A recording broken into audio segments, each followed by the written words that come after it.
जब वेद व्यास ने धृतराष्ट्र को दिव्य दृष्टि देने को कहा तो धृतराष्ट्र ने क्यों स्वीकार नहीं किया? कौन था वह जिसे वेद व्यास ने दिव्य दृष्टि दिया, जिसने दूर बैठे ही युद्ध भूमि देखा और एक एक दृश्य धृतराष्ट्र को सुनाया? क्या वह संजय थे? और संजय को यह दिव्य दृष्टि कैसे मिली? यही आज की कथा है, एक ऐसी कथा जो आपको सीधे कुरुक्षेत्र की रणभूमि में ले जाएगी, इसलिए वीडियो को अंत तक जरूर देखें। संजय धृतराष्ट्र के सारथी और मंत्री थे, वफादार, शांत स्वभाव और गहरी बुद्धि वाले। धृतराष्ट्र अक्सर उन्हें अपने सबसे निजी विचार भी साझा करते थे, लेकिन जब महाभारत का युद्ध समीप आया, धृतराष्ट्र का मन व्याकुल हो उठा। वह जानना चाहते थे कि मैदान में क्या हो रहा है, लेकिन उनकी आंखें इस सत्य को देखने में असमर्थ थीं। तभी महर्षि वेद व्यास हस्तिनापुर आते हैं और उन्होंने महसूस किया कि राजमहल का वातावरण बेहद भारी था। महायुद्ध की आहट हर दिशा में गूंज रही थी।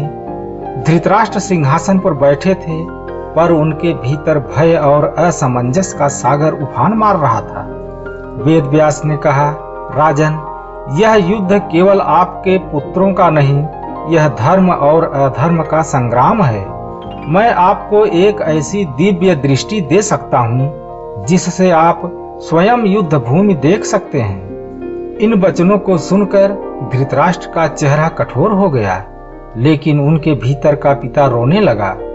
उन्होंने गहरी सांस लेकर कहा, भगवान, आप शायद नहीं जानते मैं कितना दुर्भाग्यशाली हूँ। जन्म से ही अंधा हूँ, राजा होकर भी कभी अपने राज्य को नहीं देख पाया, पिता होकर भी अपने पुत्रों का मुखड़ा नहीं देख पाया, और आज जब वे युद्ध भूमि में खड़े हैं तो मेरा मन कांप रहा है।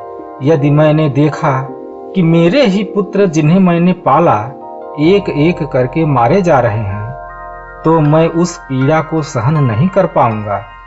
मेरी आत्मा उस क्षण जलकर राख हो जाएगी। धृतराष्ट्र की आवाज भारी हो उठी। उनकी आंखों से आंसू बहने लगे।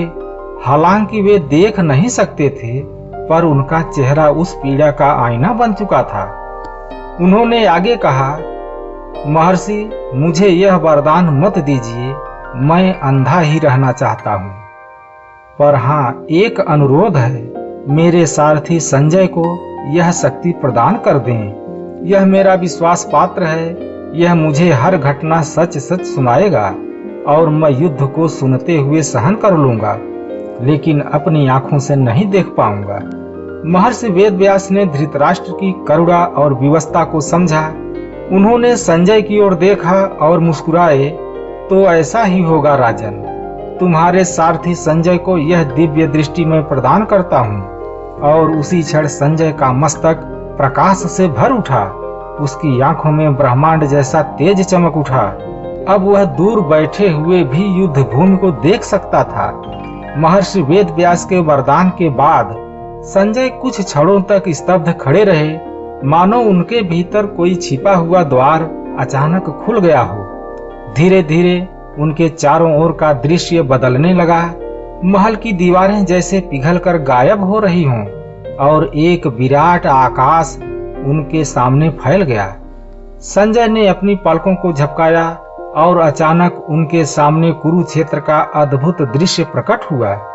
लाखों सैनिकों की पंक्तियां, असंख्य रथों की गड़गड़ाहट, घोड़ों की टापों से उठती हुई धूल, आकाश में गूंजते शंख, नगाड़े और रणघोष। संजय की सांसें तेज हो गई। उन्होंने देखा कौरवों की विशाल सेना एक ओर खड़ी थी, दूसरी ओर पांडवों की सेना, और बीच में धर्म और अधर्म का निर्णायक युद्ध तैयार था।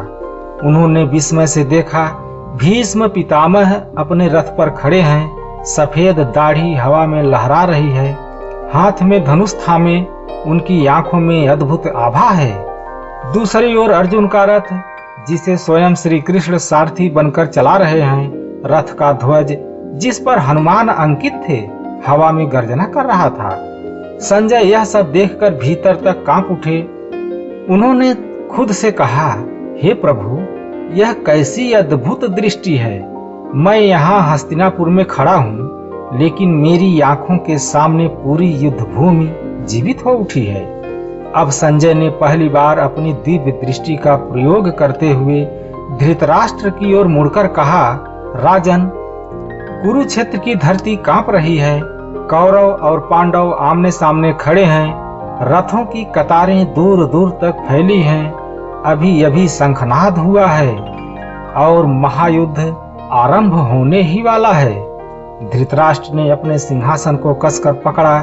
उनकी आंखों से आंसू बह निकले, क्योंकि भले ही वे स्वयं देख नहीं सकते थे, पर संजय की वाणी में वही शक्ति थी, मानो उनके सामने सारा दृश्य घटित हो रहा हो।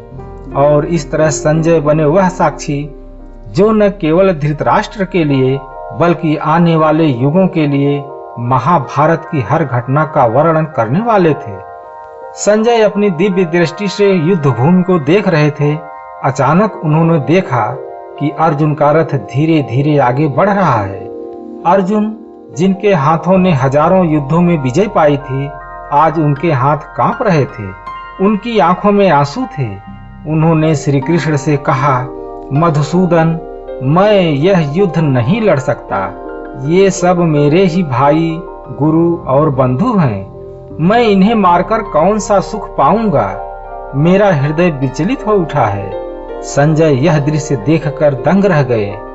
उन्होंने धृतराष्ट्र से कहा, राजन, आपका पौत्र अर्जुन, जो अब तक अजेय रहा, आज अपने ही प्रियजनों को देखकर युद्ध से पीछे हट रहा है। उसके हाथ से गांडीव गिर गया है।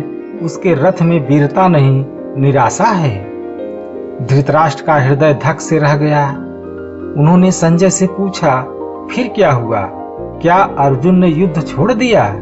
संजय ने उत्तर दिया, नहीं राजन, यहीं से घटित हुआ वह दिव्य प्रसंग जो आज भी संपूर्ण मानवता का पथ प्रदर्शन कर रहा है। संजय की आंखों में जैसे ब्रह्मांड खुल गया।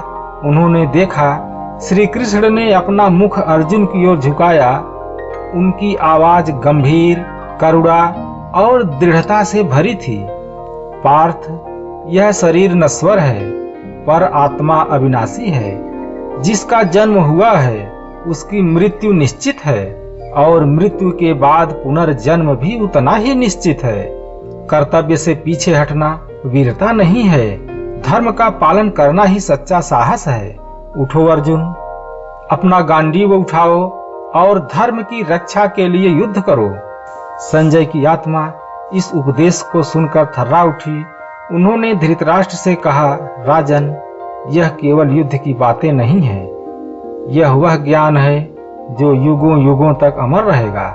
आज अर्जुन के हृदय में जो संशय है, उसका समाधान स्वयं श्री कृष्ण कर रहे हैं। उनके वचन मानो संपूर्ण ब्रह्मांड का सत्य हों। संजय की आंखों में आंसू थे। वह सोच रहे थे, क्या सौभाग्य है मेरा कि मैं स्वयं यह देख और सुन पा रहा हूँ, जो स्वयं देवताओं के लिए भी दुर्लभ है। धृतराष्ट्र के अंधत्व ने उन्हें यह वरदान भले ही न दिया, पर मैं एक साधारण सारथी आज श्री कृष्ण के मुख से गीता सुनने का भाग्य प्राप्त कर रहा हूँ। धृतराष्ट्र स्तब्ध होकर सुन रहे थे। उनके होंठ कांप रहे थे। दिल उनका भारी था, लेकिन भीतर कहीं एक नई रोशनी जाग चुकी थी। और इस तरह संजय युद्ध का दूत ही नहीं बने, बल्कि भागवत गीता जैसे दिव्य ज्ञान के साक्षी भी बन गए। और इस तरह संजय बने उस महायुद्ध के साक्षी। धृतराष्ट्र भले ही अंधे थे, पर संजय की दिव्य दृष्टि ने उन्हें हर दृश्य दिखा दिया। युद्ध समाप्त हुआ, कौरव वंश का अंत हो गया, पर संजय की आवाज आज भी गूंजती है। सोचिए, अगर संजय को यह वरदान न मिला होता तो क्या हम महाभारत की कथा जान पाते? क्या हम गीता के उपदेश सुन पाते? संजय केवल धृतराष्ट्र के दूत नहीं थे, बल्कि संपूर्ण मानवता के लिए सेतु बने, जिसने हमें धर्म और अधर्म के अद्भुत संग्राम से परिचित कराया। महाभारत का यह संदेश सदा अमर रहेगा। अधर्म चाहे कितना भी शक्तिशाली क्यों न हो, धर्म की विजय निश्चित है। प्रिय दर्शकों, यदि आपको यह वीडियो पसंद आई हो तो इसे लाइक करें, शेयर करें और अपने चैनल अमृतवाणी को सब्सक्राइब जरूर करें। नमस्कार।